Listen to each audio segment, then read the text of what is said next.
Hi, my name is Hyuntae Choi. Hi, my name is Marco Jimenez, and we are the hosts of Full Cadence Podcast. Full Cadence believes in the power of the arts to sustain the human spirit.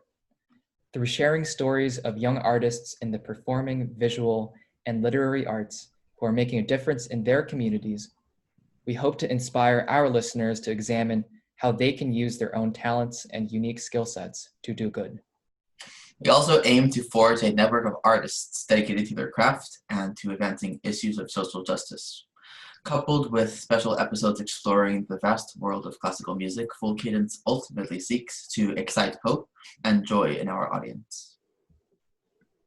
If you would like to be featured on this podcast or would like to nominate someone, please feel free to contact us at fullcadencepodcast@gmail.com and follow us on our Facebook page and Instagram, links in the description. Our special guest for this episode is Jack Gallahan.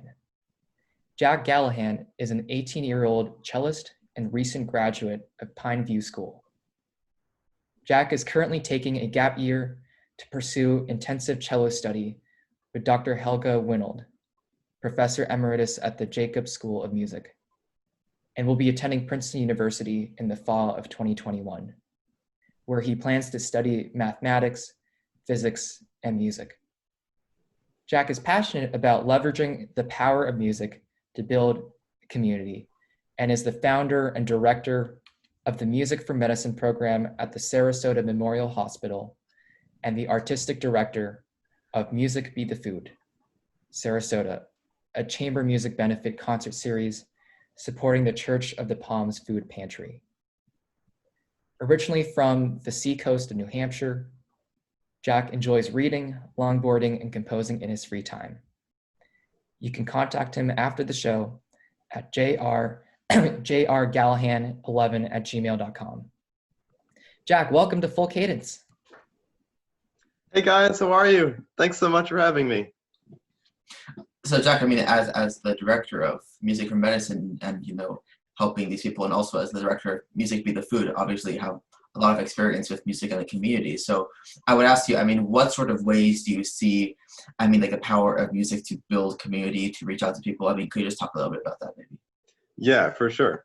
I think one of the most interesting things that I saw with If Music Be the Food was basically putting on a concert is something that involves so many people working towards a singular thing, right? So like you obviously saw that and you're a big part of that, in which we have so many musicians coming to rehearsals all throughout the week leading up to it, things like that. And then the church has a whole group of people working in the food pantry, and then of course all the people who come to the concert. So basically it's just that idea of having all these people. It must have been probably upwards of 200 people all coming together for the one purpose of supporting this food pantry. That's fundamentally different than the usual kind of support that you'd get for an issue of like food insecurity, for example, where you have individuals donating, which is great, but often it doesn't have that same sense of solidarity or unity within the community. So basically the concept of musical performance is one that's fundamentally about having a large group of people doing one thing, and I think that can be really powerful with community engagement. So I was wondering, as a music director of all these musical programs for your community, I was wondering, how do you think the transition during this period of COVID and restrictions on audience sizes and concert spaces, how do you think that's going to affect the music world in the long term? Yeah, for sure. It's definitely a big challenge, and for musicians, it's kind of you're not able to have this element of learning an instrument that's, I think, so important, which is getting out there and playing for people, and that kind of grounds, at least for me, why you're spending all this time practicing, basically seeing the impact that it can have on people. But I think that one result is that it will definitely cause musicians to become more creative in the ways that they interact with their audiences, for sure. So, on a very simple level, many organizations have adapted to the current circumstances by doing virtual performances. So, for example, earlier today, I just gave a performance at the Church of the Palms for their live streamed service. And it's pretty weird to like just play for a microphone knowing that that's actually a lot of people. But I think that doing that kind of just increases the flexibility of performers and allows them to kind of try new things out. And one interesting thing is the idea of doing Skype lessons. I never really even thought of that before, but I've been doing those with my teacher for a while, and they're surprisingly effective. So I think it's certainly making everybody more creative. To go along with that, what role do you think art serves in a community? I would say the main one is essentially unifying. So basically, art is something that many people can agree on, and it expresses kind of common values. That's kind of the values is a little bit too specific of a word for it. Common emotional experiences, or a wide variety of things that everybody kind of feels in a similar way. And so when you have a whole audience of people at a concert, that's something that kind of can break down many of the divisions and barriers that exist in communities right now. So I think that the main active community role is basically just to try to get people on the same page. I mean, and speaking to that, I think that the arts in general have a unique, in my opinion, a unique power to really communicate in a really visceral way. I mean, in terms of literature, poetry, art, even architecture, I think, and music obviously has this capacity to move us. So I was wondering, what elements in great art do you think, what sort of elements are present that move us? Obviously, there are lots of different answers to this, but I was curious what your take on this is. Yeah, well, I think it's very individual, and it's about connecting one's own life experience to a work of art. And a lot of times great works of art are so kaleidoscopic and they have so much in there that each person will connect with different elements of it in different ways. Like, for example, a Mahler symphony. I think I forget which conductor it was, but might have been Gurdjieff, I'm not sure. But he said people love Mahler so much because there's so much in there that there's something for everybody. So yes. I'm sorry to interrupt, I was just going to say it's so funny about Mahler because I'm reminded of Mahler's exact quote, which is, "A symphony shall contain the world." The only composer who have said that. He was talking to Sibelius about that, wasn't he? When he said that, yeah, which is very different than what Sibelius thought about the symphony. But yeah, so that's the idea, definitely, is that it contains so much of our life experiences. A Mahler symphony is such a huge poetic and artistic object that there's basically elements of it that all of us can relate to on a very personal level and are moved by in different ways.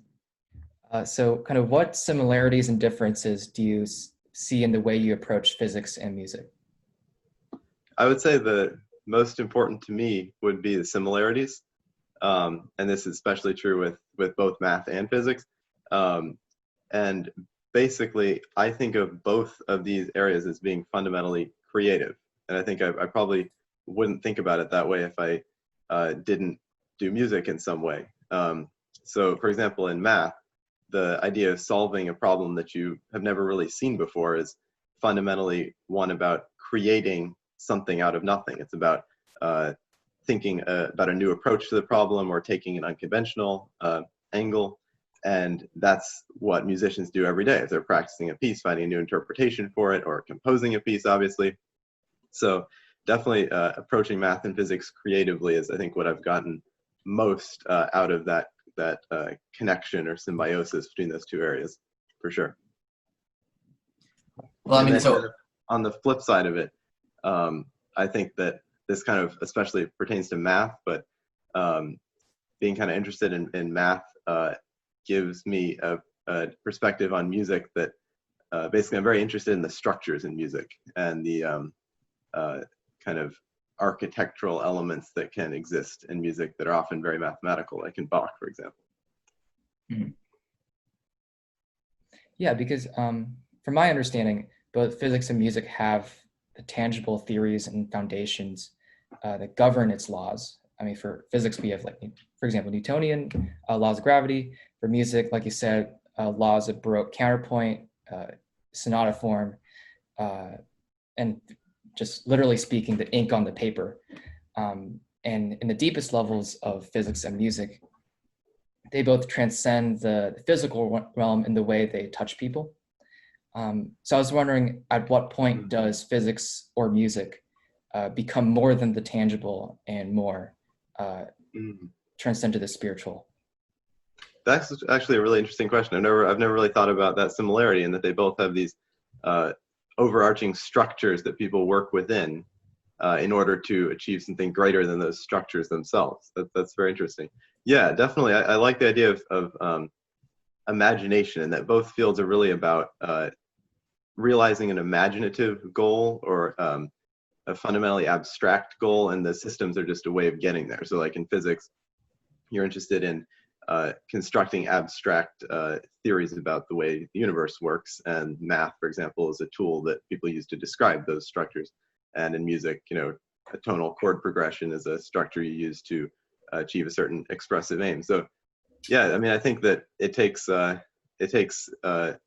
very unique approach to be able to go beyond those structures. And obviously in music, there's a select few composers who have done so, and in physics, there's a select few who have been able to come up with something new. I think that's a big challenge. I think it's easy, especially as a musician, an instrumentalist, it's easy to get caught up in the ink on the page and the tangible elements of things. Mm-hmm. I guess the challenge of music in general is getting beyond those things, for sure. Yeah, absolutely. And it's pretty interesting. I mean, right, so you have music and physics, but they also have, mystic poetry and all these other things that attempt to transcend. So, I mean, yeah. Are there any elements that you think that are present in music or math or physics or poetry? Maybe are there any commonalities that maybe you see that contribute to making certain art great or transcendent, or have certain art touch people more than others? I mean, what are your thoughts on that? Yeah, one of the things I was thinking about with that last question was another similarity is that in both areas, physics and music, a lot of the most exciting, most interesting things, as you say, are when somebody defies the current structure, the current system.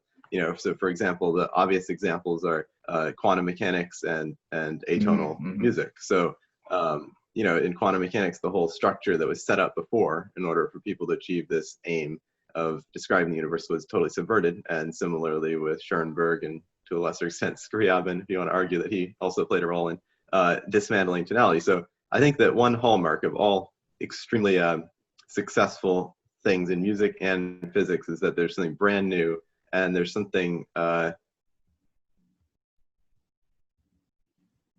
in a negative light destructive, but in a positive light imaginative. That's really interesting. I mean, I think in some ways, destruction and imagination are two sides of the same coin anyway. Right, yeah.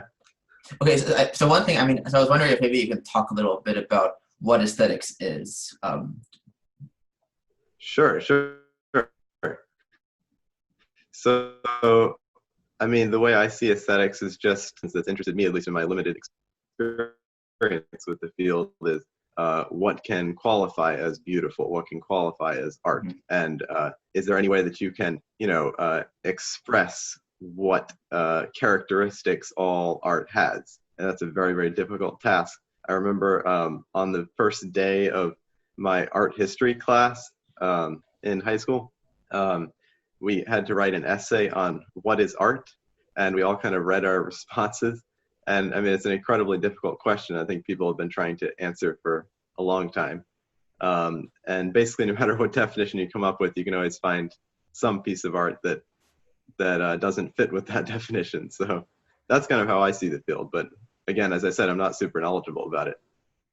So, as you see, what's the relationship between, the subjective and objective elements of art? I guess, the experiential dimension than what's actually on paper. Yeah. So this is a super interesting question to me. So basically, I absolutely love Bach's music, as most people do, right? Mm. And this kind of interest of mine began when I started thinking about what it is about Bach's music that makes it, in many ways, totally unsurpassable. Like, what is it about Bach that makes him so great? And obviously that's a question that I'm certainly not prepared to answer. But one thing I have identified is that in Bach there's this perfect balance between architecture and expression. So Bach is a very rigorous composer, and that he has very self-consistent processes that he follows in his music, or systems that he uses. For example, if he's writing a fugue, there's all kinds of objective structure, architecture in that. The Goldberg variations are a great example, in which he writes every third variation of the canon at the unison, at the second, at the third, and so on. So, you know, the triple canon, the 14 canons on the Goldberg base, all, you know, examples are everywhere. But at the same time, he's written some of the most expressive music that's ever been imagined. And basically, my instinct is to say that that balance is kind of at the core of what great art is. But I kind of have become a little bit more wary of that conclusion when I take a look at some of the 20th century composers who really explored the extremes of those two ends. Like you have people like Pierre Boulez, for example, or Milton Babbitt, who go way into the objective side of things. Like Boulez's structures 1 and 2, for example, are almost totally systematized. It's basically a mathematical formula. You know, Milton Babbitt, you know, with all of his serial techniques, incredibly objective. And then you have people like Feldman or Cage who are just totally composing subjectively, no system.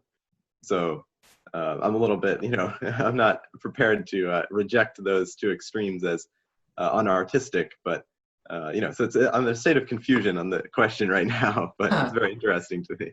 I mean, I have a couple of thoughts. I mean, one thing that I've read is, you know, how often aleatoric music and then music in which you have absolute control ends up sounding the same to the listener, which I thought was a bit interesting. Yes, definitely. Like Cage's music of changes, in which it's totally random, totally chance procedures, and he just takes all the notes, the rhythms, the timbres from the book of changes, the I Ching. And then Boulez's structures sound very similar to a musical or non-musical ear. Boulez's structures and the music of changes sound almost the same. It's notes all over the piano. There's no pitch structure that's recognizable. So yeah, that's fascinating.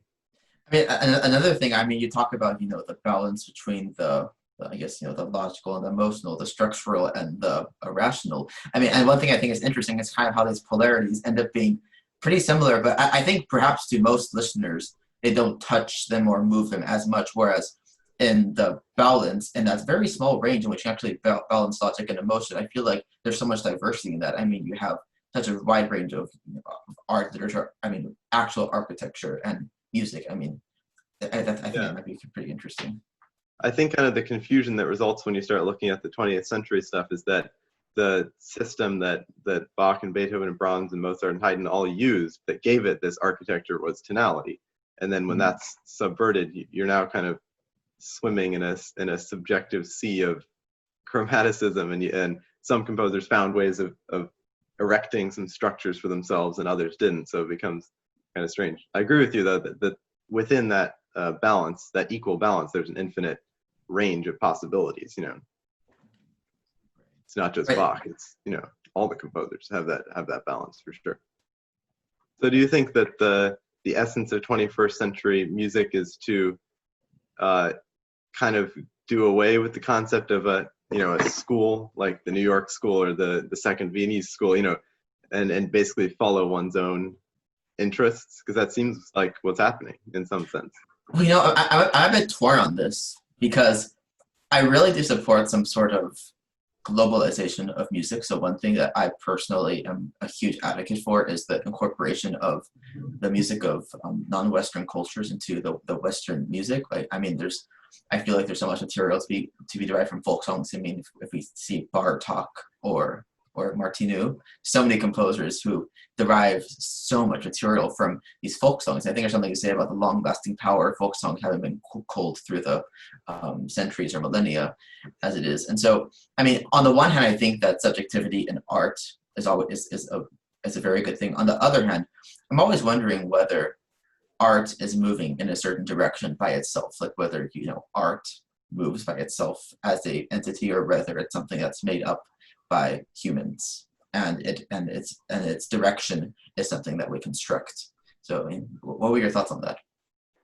Yeah, I mean, would you say that what do you mean by that art has an independent life from history, or would you say that it is grounded to its historical time? You're just saying that it has like a life of its own in some way? Not quite. I mean, I definitely think that art tends to be very related to history and politics in general. Yeah. What I mean is that kind of like whether there's some sort of direction. I think I do say that some sort of direction that art would take by itself, or whether it's more like something that individual humans influence.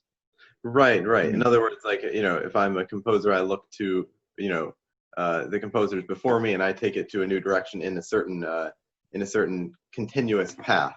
Yeah, precisely. Yeah, I mean, I think that's certainly the way it has been, but I think that that may be dissolving currently. I think that might be the major defining feature of music today, is that that notion of having a path that goes somewhere, that's composed of many, many people and artists is kind of turning into just a sea of different ideas that are just kind of being thrown out there.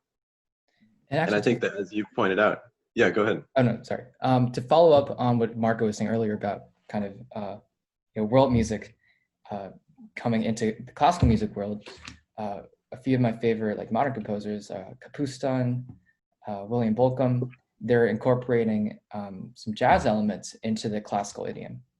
And that is a super cool fusion that's going on that probably would never happen in previously to now. So it's really cool to see the kinds of different voices and different musical languages that are being incorporated into kind of the larger classical world, and the larger acceptance and inclusivity of the musical harmonies and languages is, I think, much overdue. Definitely, for sure. I mean, to talk about a driving force that guides music, I would say synthesis is definitely a major one of the late 20th century and 21st century, and I think jazz definitely plays a big role in that, for sure. In terms of classical composers, definitely. I know that Elliot Carter, my personal musical hero, was very influenced by jazz in his early years, and he was interested in this concept of improvising a very free, expressive line over a much more steady or simplistic foundation that he heard in jazz, and he kind of incorporated that into his idiom, for sure. And do you think that knowledge of musical theory and historical context is necessary to appreciate the music itself? That's a really good question. Yeah. To what extent is art its own little self-contained world, and then to what extent do you need to look at it? I mean, I'd say as a performer, personally, I always like to know as much as possible about the context of a piece. Like, for example, I was working on Shostakovich's first cello concerto recently, and I've been trying to read as much about Shostakovich and his life and his time, and that certainly can give insight to a piece. Then on the other hand, I think that oftentimes the goal of an artist is to create a self-contained world in which one can kind of step in and remove themselves from the rest of people in the world. I think it also varies by composer. Like, some composers are very interested in creating a very spiritual, separate thing, and others not so much. So, like, for example, the music of Bach, or like Morton Feldman, for example, or like in the painting world, Mark Rothko or Barnett Newman, we're all very interested in creating very separate, abstract worlds. And I don't think if you're interpreting a Feldman piece or a Bach piece, you really need to know the politics of Germany at the time Bach was writing, or in America in the 1970s. But I think that other composers are definitely grounded in the times, like Beethoven, for example. If I'm not mistaken, incorporated several revolutionary songs in the Eroica Symphony. So things like that definitely enrich your experience of the piece, for sure. What do you think is to talk about Bach and Feldman and Beethoven, what do you think is the difference between the composer's intentions and what we hear? That's interesting. I think with Bach, that's probably the greatest mystery in music for sure, given how little he left behind. But I mean, what are you asking specifically? That basically is there a disconnect between what listeners experience and what the composers meant, or how can you remove that disconnect? The first question, yeah, is there a disconnect? Yeah. I see. Right.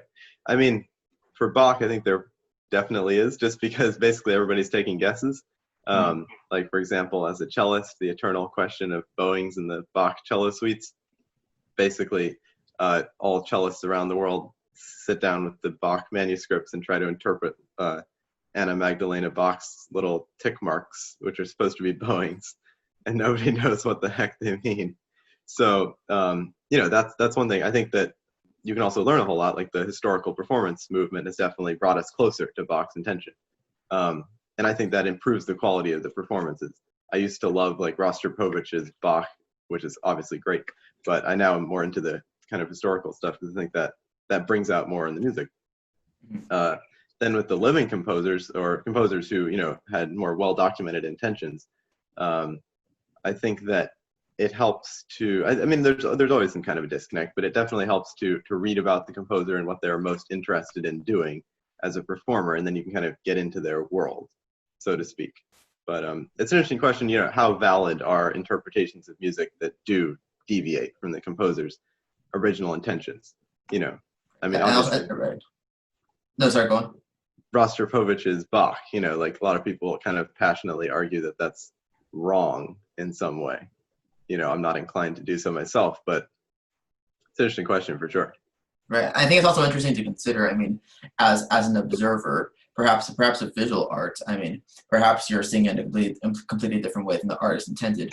And does that mean that what you're seeing is included in the original work? I mean, I guess on that point, does the visual art exist in space, or does it exist in what you see? And also, does music exist, is it what's on the page, does it exist in space, or was it what we hear, does this exist in time? And what are your thoughts on that? Yeah. That's really interesting. I think that the fact is that it's what you hear, it's what you see. So in other words, most Western composers have worked towards, or worked in a tradition that holds the score as the art, basically. And essentially it's a matter of interpretation and translation to get the score to the audience. So in that sense, they're trying to make it the score, even though I think it is fundamentally what you hear. But I think what's interesting is that in the 20th century, you have people who try to play with that. So like, for example, Earl Brown was a composer in New York in the 1960s and 1970s. And he was really interested in the performers having almost like an equal role, and the listeners having an equal role in the music. It was something that was created right there. It wasn't just his score. So he had these open form pieces where the performers kind of got to choose what order things would be in the piece and things like that. But I think it's definitely what happens in your mind. That's kind of the art itself. And as a result of that, many different ways of looking at the same thing are valid. It's pretty interesting, right, to consider that means that all of the, myriad interpretations, millions or billions, if it's popular enough, I guess, of interpretations of that artwork are all actually what that artwork is. But surprisingly, not what the person who created it. I guess that's the one thing that will never be that particular artwork, since nobody will ever know it. Yeah, well, I think that, if you talk about Bach, for example, I don't necessarily think that there is something that exists that is the art that nobody's gotten to yet. I think it's more of a participatory task in which there's this wide a variety of people who are engaging with Bach's music that he wrote, and each of those people contribute a new thing to the dialogue about Bach's music. And I think that's a very healthy atmosphere to be in, rather than kind of striving for one, this was the composer's intention. I think that keeps it more alive. I was wondering if you might be willing to recommend some artworks, maybe particularly music pieces that you might recommend to our listeners, that move you particularly, maybe. Definitely, yeah. When it comes to the 20th century, this is very difficult to choose. Definitely big for me would be Elliot Carter. I would recommend probably his first string quartet is one of the pieces that I first heard, and I kind of first fell in love with Carter after hearing that piece. And basically what I love about Carter is that he does this thing where he has totally different kinds of music at the same time. So that's like kind of his primary interest, and it kind of stems from the music of Charles Ives and Henry Cowell, where you have and a little bit Conlon Nancarrow as well. Sorry, can you talk a little bit more about, I mean, Cowell and Ives and what they did? Yeah, definitely. So basically, in Greenwich Village, New York, just very bohemian atmosphere of artists doing very different things. Ives is kind of the center of all of this. Ives is also Carter's neighbor for a while. And basically, Ives was totally interested in exploring his own musical curiosities. He was an insurance and a seller, so he didn't really have any obligation to play stuff people wanted to listen to at the time. And so he did a lot of very interesting revolutionary things. And I think the most important for Carter is that he explored, well, okay, so there's this idea of unity in most of Western music. So even if Bach writes, 4 contrapuntal lines, the idea is that they all come together into this one spiritual, unified element that says one thing, right? And then Ives kind of questions that. And he has music like, The Unanswered Questions, a very, popular example in which he has 3 different layers saying totally different things. The winds are asking the question, the horns answering it, the strings of the silent druids. And, or the 4th Symphony, is it? The 4th Symphony is the big one. So, I don't know. They're all big, but one of them is a huge example of this idea of not counterpoint. It's like having totally different kinds of music happening at the same time. Creates this very complex effect. But and then Nancarrow in particular also made these player piano studies where he would write out stuff that was kind of impossible to perform live, but he would have like these long range polyrhythms where 2 lines would be moving at just slightly different paces, and they would converge at a couple points during the piece. And actually both of those ideas are pretty big in Carter. So like, for example, at the very opening of the first string quartet, the cello starts by playing this very expressive cadenza, and the rhythms are very irregular. And then as the cello is playing that cadenza, the viola enters with these regular, very percussive pizzicato notes, totally different character. And then the violin enters with this very lyrical passage way up in the high register. And that continues. And like, for example, his second string quartet has 4 different characters. Each one has like a different set of intervals they use and a different set of emotional profiles. So it's like a play. I actually think of it as a play. I think he really added something to Western music with that that wasn't really seen beforehand.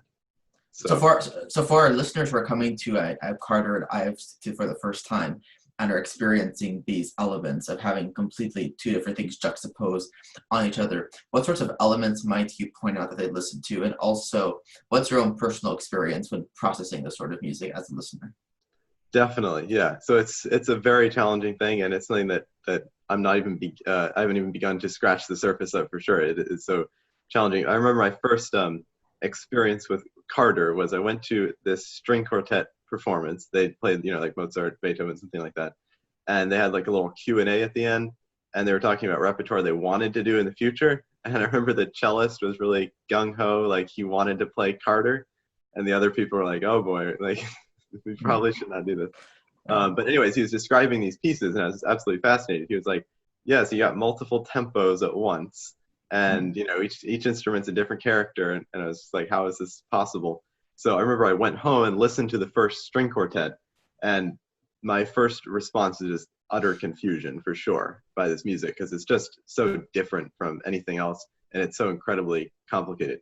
I think the best thing that a listener can do, though, is number one, to recognize that, I think the best thing when you're approaching a composer is kind of to boil down what is this composer really all about. And that helps you kind of get into their music a little bit. And I think Carter's all about drama. So if a listener's approaching a string quartet, really listen to it as a play with 4 people and they're talking to each other. It's not like a traditional piece of music where everybody's playing something. It's like a dinner party or a play. And the cello might make one dramatic gesture, and then the violin will respond to that, or the viola will respond to that.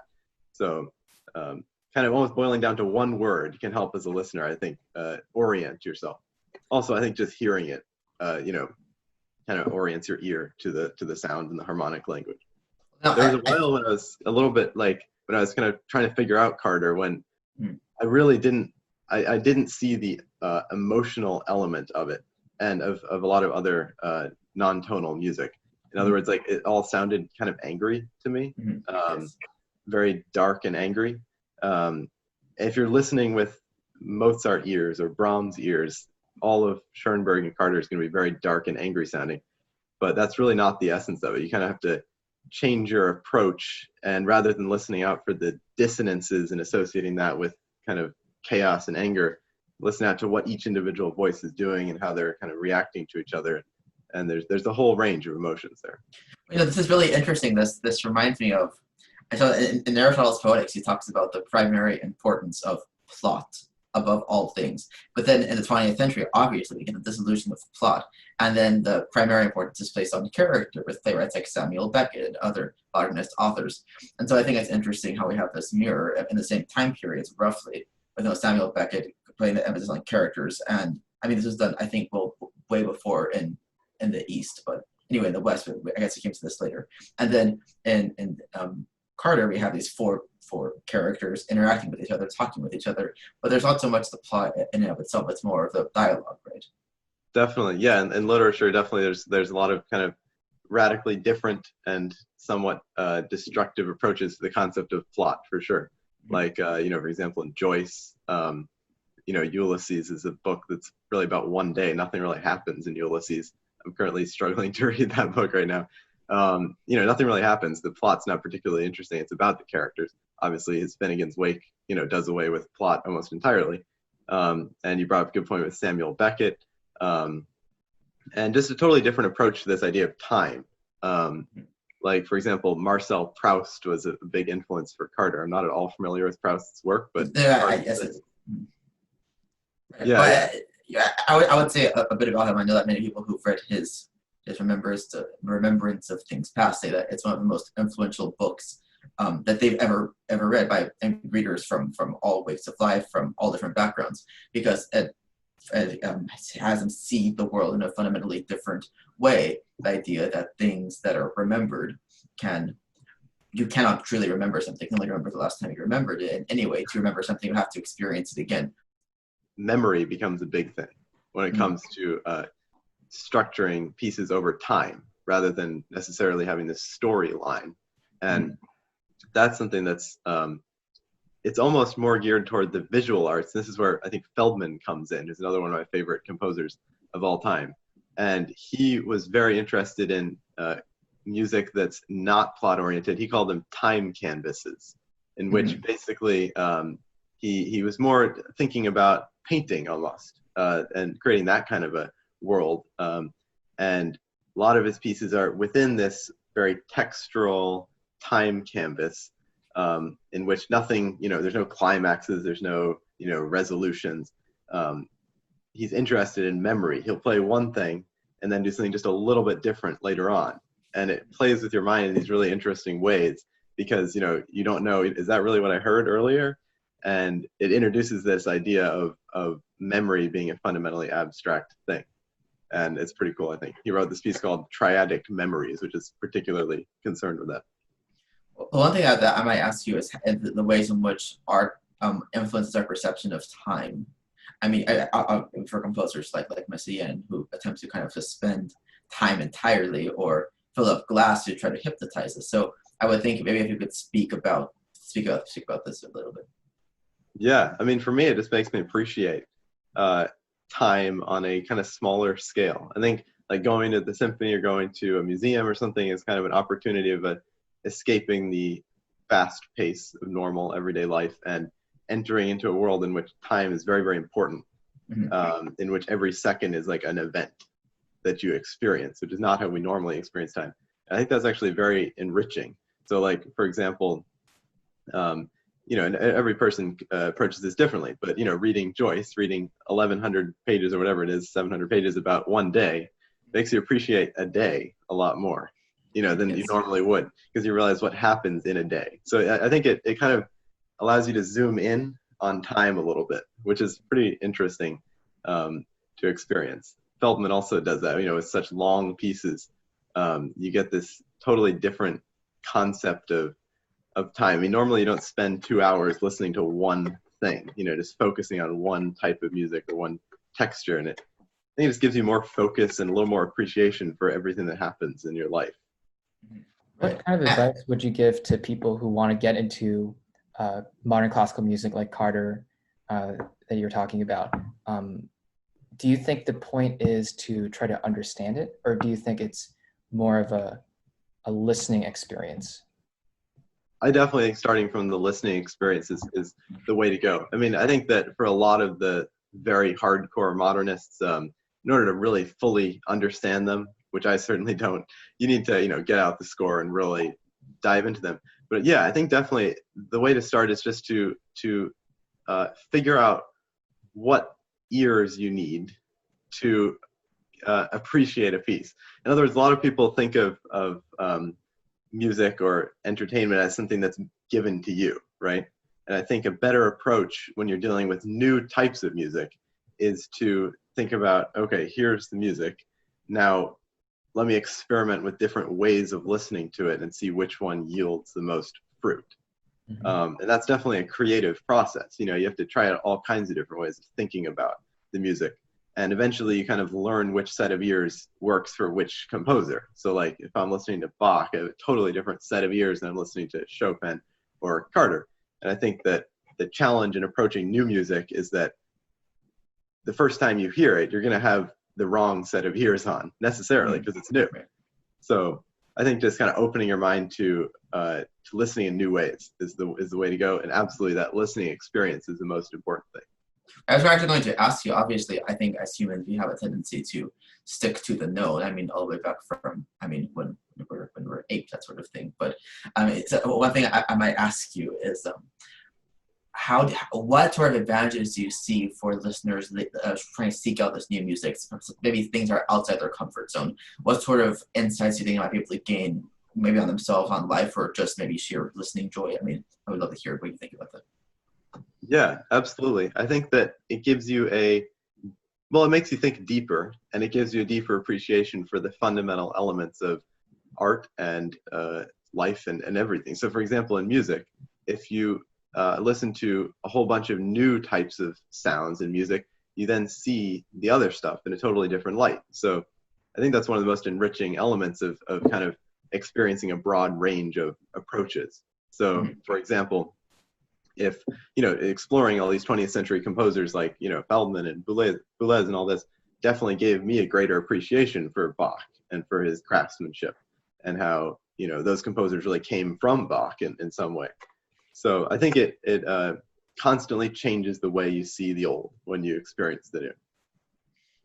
One thing I think might be interesting is how a lot of the stuff that's happened in the West recently with the suspensions of time and all of these dissolutions of plot are things that have been done for millennia in many other world cultures. And this kind of makes me wonder whether this means that there's some sort of trend towards some maybe 200, 300 years, who am I to give a time scale, but some sort of globalization of the arts in which these different, some sort of canned music. So, I mean, what are your thoughts for the future of the arts?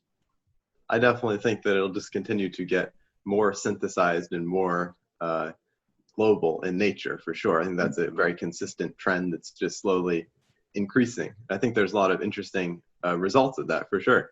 One of the things that one of the organizations I'm most inspired by is called the Silk Road Project.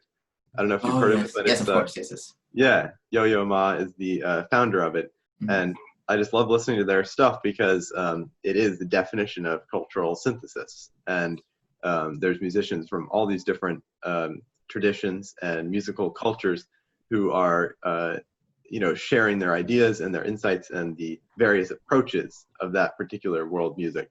And I think that is probably the closest predictor we have for what music might look like in the future, for sure. Right. And what advice would you give to people who are both passionate about music and have many deep academic interests? Kind of what was your experience like balancing your time between your musical passion and physics, for example, or math? Yeah, definitely. That was definitely a big question for me. And I definitely went back and forth on what I wanted to do. I think probably like as